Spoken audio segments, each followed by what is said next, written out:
गेलं ती बिन कामात येते ती याला लावायला.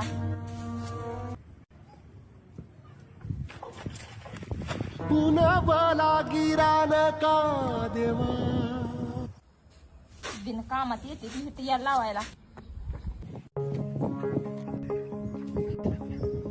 काय सचिन आणि गेलता की बाहेर जाणं कुठं? आता चालू बाहेर गेल तुम्ही. होय लका डायरेक्ट सांगायचं आमच्या दारात येऊ नको म्हणून. तसं कशाला बतावण्या करून सांगताय का? नाही खरंच आता हा? चालू आहे मी. काय बोलतो का खरंच आता आलोय म्हणून. डायरेक्ट सांगा रे अजिबात दारात येऊ नको म्हणून. उगा लागा जीवलग दोस्त आहे म्हणून लागा तुझ्याकडे येतोय आम्ही. तू तर आम्हाला केर कसपटच समजायला लागला का? पुन्हा मला गिरान का देवा.